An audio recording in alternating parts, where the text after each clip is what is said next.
আসসালামু আলাইকুম, কেমন আছেন সবাই? টেস্ট অ্যান্ড টেলস উইথ সালমার একটি নতুন পর্বে আপনাদের সবাইকে অনেক অনেক আমন্ত্রণ জানাই। আশা করছি কাছে দূরে যে যেখান থেকে আমার আজকের ভিডিওটি দেখছেন সবাই অনেক বেশি ভালো আছেন। আলহামদুলিল্লাহ, আল্লাহর রহমত এবং আপনাদের সবার দোয়ায় আমি ও আমার পরিবার ভালো আছি। এই জন্যই বলছি ভালো আছি, যে ভালো থাকতে হয় তাই ভালো আছি। শুক্রবার সকালে নাস্তা দিয়েই ভিডিওটা শুরু করেছি। না বাগানের কোনো ফুল, না কোনো মরা পাতা ফেলে দেয়া, না কোনো কিছু। যেখানে নিজের মনটাই মরে যাওয়ার উপক্রম, সেখানে বাগানের ফুল দেখিয়ে কি করব। বিদ্রোহী কবি কাজী নজরুল ইসলামের দুটো লাইন পড়ে শোনাই।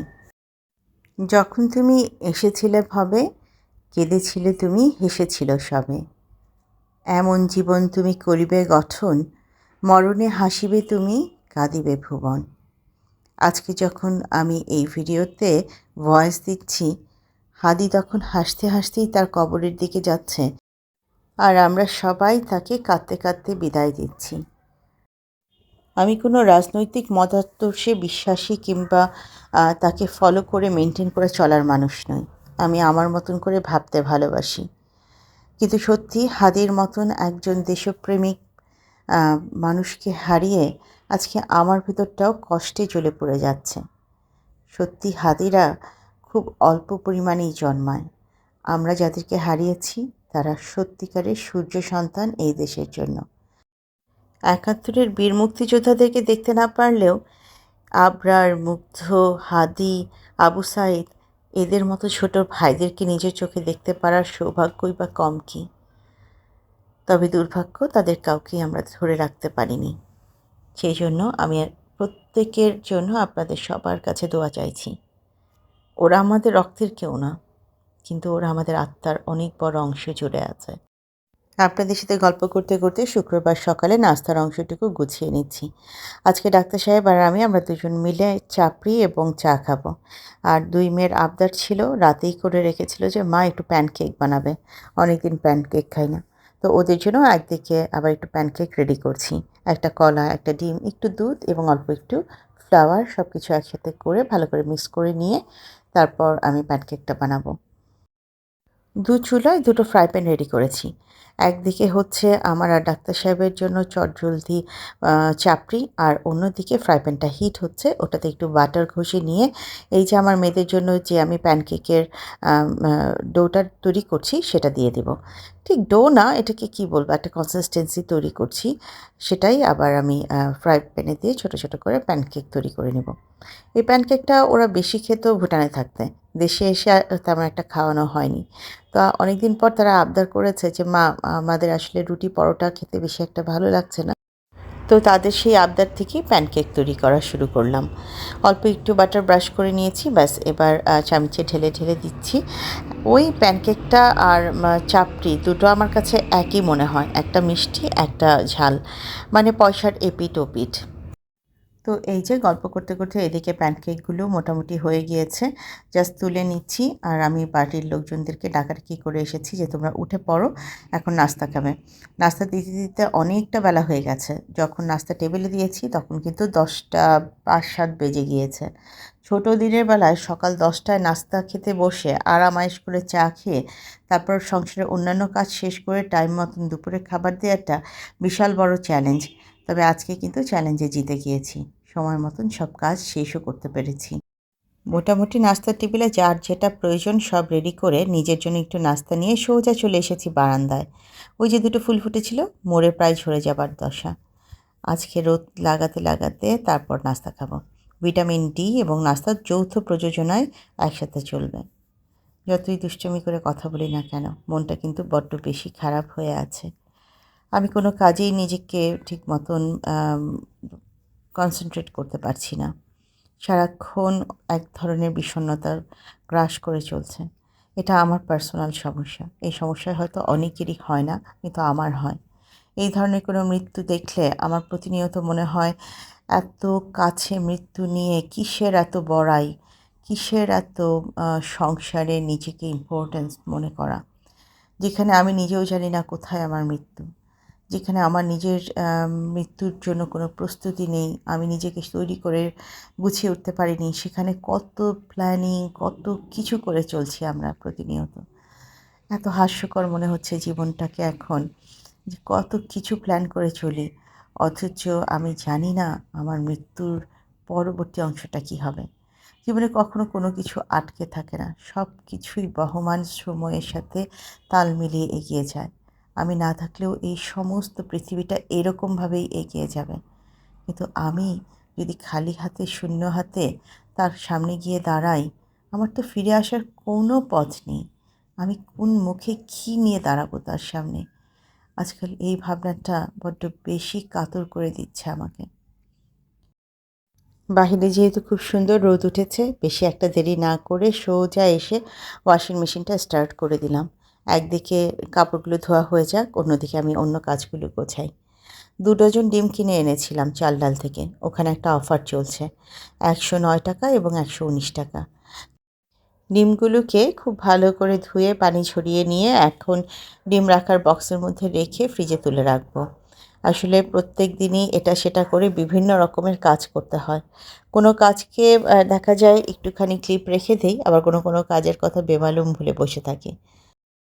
আমার রান্নাঘরের খালা চলে এসেছেন, তাকে বলেছি তাড়াতাড়ি করে আমাকে রান্নার জোগাড়টা দিতে। যেহেতু অনেকটা বেলা হয়ে গেছে, এখনও রান্নাবান্না বসাইনি। তো সে মোটামুটি কাটাকুটি করে সব কিছু ধুয়ে আমাকে ডাকাডাকি শুরু করেছে। আর আমিও এগুলো গুছিয়ে চলে যাব তার কাছে। এরকম বক্স ভর্তি ডিম দেখতে কিন্তু আমার বেশ ভালো লাগে। মনে হয় জানি সমস্ত ডিম দিয়ে কোনো না কোনো আইটেম খুব চটজলদি তৈরি করে ফেলানো সম্ভব। রান্নাঘরে চলে এসেছি। একপাশে একটু রুটি দিয়ে খাওয়ার জন্য ভেজিটেবল ভাজি বসিয়ে দিয়েছি। অন্যদিকে মশলা কষানো শুরু করেছি। আজকে লাউ দিয়ে মাছ দিয়ে রান্না হবে। কাতল মাছের ৩-৪ টুকরো বের করে নিয়েছি। যেহেতু মেয়েরা মাছ খেতে বেশি একটা পছন্দ করে না, আমার আর ডাক্তার সাহেবের জন্যই অল্প পরিমাণে মাছ রান্না করা হয়। আজকেও তাই, একদিকে সবজিটা বসিয়ে দিলাম, অন্যদিকে মাছ রান্না করব বলে এদিকে মশলা কষানো শুরু করেছি। আমি আসলে মশলাটা খুব ভালো করে কষিয়ে সেখানে হলুদ গুঁড়া, মরিচ গুঁড়া, মশলা গুঁড়া, মশলা বলছি জিরা গুঁড়া এবং মাছের মশলা আছে যেটা আমি শিশিরের কাছ থেকে নিয়েছিলাম, সেটা দিয়ে ভালো করে মশলাটা কষিয়ে নিয়ে মাছ দিয়ে মাছটা একটু কষিয়ে নিব। আমি মাছ ভেজে খাই না। আর তারপর কষিয়ে তুলে নিয়ে আমি লাউ দিয়ে ঝোল করে মাছের এই তরকারিটা করব। রেসিপি শেয়ার করার কিছু নেই। আমার আপু ভাইয়েরা আলহামদুলিল্লাহ আমার থেকে অনেক ভালো রান্না জানেন এবং পারেন এবং করেন। সো আমার মনে হয় না আমার রান্নার রেসিপি সেভাবে শেয়ার করার প্রয়োজন আছে।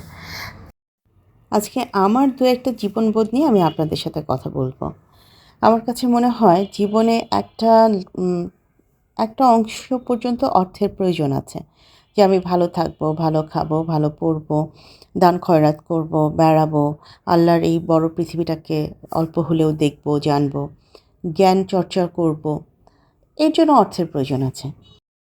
কিন্তু যখন আমাদের চিন্তাভাবনাটা অন্যরকম হয়ে যায়, যে না, আমি সোসাইটির হাই ক্লাস বিলং করব, না আমাকে ওই লেভেলের সাথেই চলতে হবে, আমি উপরের লেভেল ছাড়া নিচের লেভেলের সাথে চলবো না, কাজেই আমার সেই পরিমাণ টাকা থাকতে হবে, তখনই অর্থ হয়ে যায় আপনার উপরে একটা বোঝা। আর এই বোঝাকে টেনে নিয়ে আপনি যখন ওই ক্লাস পর্যন্ত এগোতে থাকেন একটু করে, তখন আপনি আপনার চারপাশ থেকে অনেক কিছু হারাতে শুরু করেন। আপনি তখন নিজেকে বঞ্চিত করেন আল্লাহর ইবাদত থেকে। তখন আপনি নিজেকে বঞ্চিত করেন অন্যদের ভালোবাসা থেকে। তখন আপনার চারপাশ থেকে আপনার আত্মীয়র সম্পর্ক কমতে থাকে, বন্ধুত্বের সম্পর্ক কমতে থাকে, সব কিছু কমতে থাকে। নতুন অনেককেই এসে সেখানে হয়তোবা জায়গা করে, পুরনো অনেকেরই হাতটা তখন ছুটে যায়। কারণ আপনার সাথে পাল্লা দিয়ে তারা তো সেই উপরের লেভেলে যেতে পারছে না। তো তারা তখন আপনার হাতটা ছেড়ে দেয় ঠিকই, কিন্তু ওই যে বিশ্বস্ত হাতটা আপনি ছাড়িয়ে নিয়ে অর্থের মোহে পড়ে একটা লেভেলের দিকে এগিয়ে চলছেন, এতে সবচাইতে বড় ক্ষতিগ্রস্ত হন আপনি নিজে এবং আপনার আত্মা। এই যে একটা চ্যালেঞ্জ, নিজের সাথে নিজের চ্যালেঞ্জ, যে আমাকে ওই জায়গায় পৌঁছতে হবে, আমাকে এইভাবে লাইফ লিড করতে হবে, আমার লাইফস্টাইল এরকম হতে হবে, আমার লেভেল আপগ্রেড করতে হবে। এটা নেহায়েত বোকামি ছাড়া আর কিছুই নয়। তো আমি সবসময় এই জায়গাগুলোতে আ চেষ্টা করি যত কমের মধ্যে ভালো থাকা যায়। শৌখিনতা এক জিনিস, প্রয়োজন আরেক জিনিস। আমি আমার প্রয়োজনকে পরিপূর্ণভাবে পেতে পছন্দ করি, কিন্তু শৌখিনতা করে অন্যদের কাছে চ্যালেঞ্জ ছুড়ে দিতে কিন্তু মাত্র পছন্দ করি না। জীবনে যেমন বেঁচে থাকার জন্য, ভালো থাকার জন্য অর্থের প্রয়োজন আছে, তেমনি ভুলে যাবেন না অর্থই অনর্থের মূল। জীবনে যেটুকু সময় থাকবেন, যতটুকু সময় এই পৃথিবীর বুকে থাকবেন, অন্তত কিছুটা হলেও মানুষের জন্য কিছু করবার চেষ্টা করবেন। সেটা আপনি বিভিন্নভাবে করতে পারেন। মসজিদে একটা জায়নামাজ কিনে দিন, দেখবেন ওখানে যে অপরিচিত অনেকে নামাজ পড়বে, এটাই আপনার সদকায়ে জারিয়া হয়ে যাবে। সেখান থেকেই আপনি একটা নেকির অংশ পাবেন আপনার মৃত্যুর পরবর্তী অংশে। একটা কোরআন শরীফ কিনে দিন, একটা এতিমের পড়ালেখার দায়িত্ব নিন। দেখবেন এভাবে আপনিই পারবেন আপনার চারপাশের মানুষকে সাহায্য করতে। সেক্ষেত্রে হয়তো আপনার শৌখিনতা থেকে কিছু জিনিস মাইনাস হয়ে যাবে। হয়তোবা এই মাসে যে ৫,০০০ টাকার শাড়িটা কিনতে চাচ্ছেন, সেটা কিনতে পারবেন না।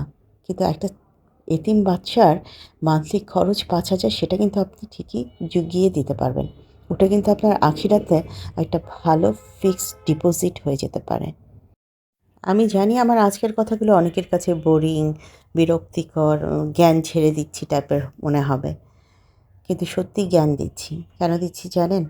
আল্টিমেট ডেস্টিনেশন কিন্তু কবর। সেজন্যই দিচ্ছি।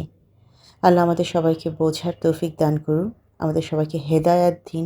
আমরা যেন তার সমস্ত কিছু বুঝে নিজেদের জীবনকে সেভাবে এগিয়ে নিয়ে চলতে পারি। গল্প করতে করতে ওদিকের কিছু কাজ শেষ করে এসেছি। এদিকে আমার রান্নাটাও মোটামুটি শেষ। এই যে মাছটা যেটা কষিয়ে তুলে রেখেছিলাম, লাউটা ভালো করে সিদ্ধ হবার পর এখন মাছটা দিয়ে দিচ্ছি। আর একটু ঝোল দিয়ে দিব, এই প্লেট ধোয়া পানিটুকুই দিয়ে দেব ঝোল হিসাবে। ব্যাস, তারপর আর একটু জাল করে উপরে ধনেপাতা দিয়ে নামিয়ে নেব। শীতকালে এই ধরনের লাউয়ের তরকারি খেতে আমার হাসব্যান্ড খুব পছন্দ করে। আচ্ছা জানেন, আমি আপনাদের সাথে একটা কথা শেয়ার করি। আমি কখনো না বড়ি খাইনি। ওই যে কুমড়ো বড়ি কিংবা বড়ি বলে যেটা, সেটা কখনো আমার খাওয়া হয়নি। আমি কোনোদিন রান্নাও করিনি। আমার বিবাহিত লাইফ প্রায় ২০ বছর, কখনো রান্না করাও হয়নি। তো এই বছর আমার ইচ্ছে আছে আমি একটুখানি বড়ি খাবো। সেদিন মিনা বাজারে দেখে এসেছি। ভেবেছি ১ প্যাকেট কিনেও আনবো। কিন্তু রান্নার প্রসেসটা খুব ভালো একটা জানি না। যারা বড়ি খেতে পারেন তারা অবশ্যই কিন্তু বড়ি রান্না দেখাবেন। আমি স্পেশাল রিকোয়েস্ট করে যাচ্ছি রান্নার আপুদের কাছে যে বড়ি দিয়ে মাছ রান্না কিংবা বড়ি দিয়ে কী রান্না করা যায়, কিভাবে খাবো, কি করা যায়, অবশ্যই আইডিয়া দিবেন। প্রায় ২০ বছরের বিবাহিত জীবন শেষ হয়ে যাচ্ছে। এখনও কত কিছু জানা বাকি, শেখা বাকি, করা বাকি, রান্না করা বাকি, টেস্ট করা বাকি। বলুন তো কবে এগুলো শেষ করতে পারবো? কোন দিন যেন টুস করে ডাক পড়বে আর ঠুস করে উপরে চলে যাব। তখন এই আপনারাই দুঃখ করে বলবেন সালমা আপুর বড়ি খাওয়া বাকি ছিল। তাড়াতাড়ি কিন্তু আমাকে রেসিপি দিবেন। আমি অবশ্যই এবার শীতে ওই বড়ি দিয়ে, এটাকে কী বলে, মাসকালাইয়ের বড়ি নাকি কুমড়ো বড়ি না কী বলে আমি ঠিক বলতে পারছি না। কিন্তু আমার ভীষণ ইচ্ছে আছে আমি বড়ি রান্না করে খাবো। শেয়ার করবেন কিন্তু রেসিপি। অনেক দিন পর এই সাইডের ওয়াল হ্যাঙ্গিংগুলো একটু পরিষ্কার করতে এসেছি। অলরেডি আমার হাসব্যান্ড জুম্মা নামাজের জন্য বের হয়ে চলে গেছে। তো ভাবলাম ঘরের আশেপাশের অংশটুকু আমি একটু পরিষ্কার করে নিই। রান্নার খালা তো রান্নার জোগাড় দিয়ে চলে গিয়েছে। ঘর ঝাড়া মোছার খালা এসেছিলেন, তিনিও তার মতন ঘর ঝেড়ে মুছে চলে গেছেন। কিন্তু রেগুলার ফার্নিচার মোছার অংশটুকু আমার। ওটুকু আমি কাউকেই কখনো দিই না। তো ওই অংশটুকুই আজকে যেহেতু শুক্রবার একটু ভালো করে করার চেষ্টা করছি। এদিকের ওয়াল হ্যাঙ্গিংগুলোকে যখন গোছাতে এলাম, তখন দেখলাম আর রহমান সূরাটা একটু কাত হয়েছিল, সেটাকে আবার একটু ঠিক করে দিলাম। এই সূরাটাকে এখান থেকে সরিয়ে ভালো লাইট পাওয়া যায় এরকম কোনো জায়গায় আমি খুব শিগগিরই শিফট করে দেব। সবচাইতে ভালো হয় এই জায়গাটায় রাখলে। তাহলে এটাকে কোন দিকে দিব সেটাও বুঝে উঠতে পারছি না। একটু আমাকে আইডিয়া দিবেন তো কোথায় এটা দিলে ভালো লাগবে? আর আমার ড্রয়িং রুমের অবস্থা আমি দেখানোর সাহস পাচ্ছি না। এত এলোমেলো হয়ে আছে। নতুন প্রোডাক্ট এসেছে, কার্টুনে ভরে গিয়েছে। মানে একেবারে বিশ্রী অবস্থা। কিন্তু ফার্নিচারগুলো না মুছলেই নয়। তাই ড্রয়িং রুমের সমস্ত ফার্নিচার মুছে যতটুকু পেরেছি গোছগাছ করে রেখেছি। কিন্তু এই ওয়াল হ্যাঙ্গিংগুলো আমি অনেক দিন পর পরিষ্কার করছি। আমি আজকে পরিষ্কার করতে এসে নিজেই নিজেকে মনে মনে বকা দিচ্ছিলাম যে এগুলোর কথা কিভাবে আমি বেমালুম ভুলে গেছি। এই মুহূর্তে আমার এই দেয়ালে কিন্তু মাত্র একটাই এরকম কালো ফ্রেম আছে। আরেকটা কালো ফ্রেম ছিল। আপনাদের কি মনে আছে? সেটা কিন্তু পড়ে গিয়েছে। যতই বলুক না কেন যে ডাবল সাইডেড টেপ দিয়ে আপনি দেয়ালে সব কিছু আটকে রাখতে পারবেন, পড়ে যাবে না, ঝরে যাবে না। একদম ভুল কথা। আমার আরেকটা যেটা স্ট্যান্ড ছিল সেটা পড়ে গিয়েছে। পরে আমি মিস্ত্রি ডেকে এনে এটাকে ঠিক করে রেখেছি। কিন্তু ওটাকে আর ঠিক করতে পারিনি। ওটা ঠিক করতে হলে আবার আমাকে গ্রিল করতে হবে। যেটা আসলে আমার বাড়িওয়ালা কখনোই আমাকে অনুমতি দিবে না। আর আমি নিজেও দেয়াল গ্রিল করতে খুব বেশি একটা পছন্দ করি না। কি দরকার অন্যের একটা জিনিস নষ্ট করে নিজের শখ পূরণ করবার। আপনাদের সাথে গল্প করতে করতে আমি এদিকের কাজগুলোও করছি এবং একটা চ্যানেলের কথা বলছি, একটু মনোযোগ দিয়ে শুনবেন। আমি ডেসক্রিপশনে চ্যানেলের লিঙ্ক পিন করে দেব। লাকি রহমান লাইফস্টাইল নামে একটা নতুন চ্যানেল এসেছে আমাদের সবার মাঝে। আমাদের প্রিয় লাকি আপা তিনি তার জীবনযাত্রা, তার শখ, তার কাজ, তার সমস্ত জীবনের আনন্দময় মুহূর্ত, কষ্টের মুহূর্ত সব কিছু শেয়ার করবার জন্য লাইফস্টাইল ব্লগ তৈরি করা শুরু করেছেন। এতদিন লাকি আপা আমাদের একজন সাধারণ দর্শক ছিলেন, আমার নিয়মিত ক্রেতা। তো লাকি আপার নতুন চ্যানেল পেয়ে আমি সত্যি খুব আনন্দিত। সেই সাথে আমি আপনাদের সবাইকে আমার নিজ জায়গা থেকে অবশ্যই অনুরোধ করব লাকি আপার চ্যানেলটা সাবস্ক্রাইব করবেন। লাকি আপার চ্যানেলের ভিডিওগুলো দেখে আমি কী শিখেছি জানেন? দুটো জিনিস। প্রথম জিনিসটা হচ্ছে লাকি আপা যখনই কোনো কিছু কাজ করেন বারবার বিসমিল্লাহ বলেন। যেমন ধরেন একটা রান্না করছেন, রান্নার মধ্যে উনি প্রত্যেকটা স্টেপে বিসমিল্লাহ বলছেন। এটা একটা শিক্ষণীয় জিনিস। আরেকটা কি শিখেছি জানেন? লাকি আপার গাছের অনেক বেশি শখ, হ্যাঁ? তিনি ছাদে অনেক ফলের গাছ রেখেছেন এবং তিনি সবচাইতে বেশি খুশি হন যখন পশু পাখি এই ফলগুলো খায়। তার চিন্তাভাবনা, তার কথা এগুলো আমাকে এত বেশি নাড়া দিয়েছে যে বিইং মুসলিম আসলে এভাবেই আমাদের জীবনযাপনকে চিন্তা করা উচিত। ভাবনার মধ্যে রাখা উচিত যে কীভাবে প্রত্যেকটা কাজের মধ্যে আমরা আমাদের সৃষ্টিকর্তাকে স্মরণ করে ধীরে ধীরে এগিয়ে যেতে পারি। আমি মনে করি শেখার কোনো শেষ নেই। যে কোনো বয়সে আপনি চাইলে শিখতে পারেন। নিজেকে সমৃদ্ধ করতে পারেন অন্যদের কাছ থেকে পাওয়া জ্ঞান নিয়ে।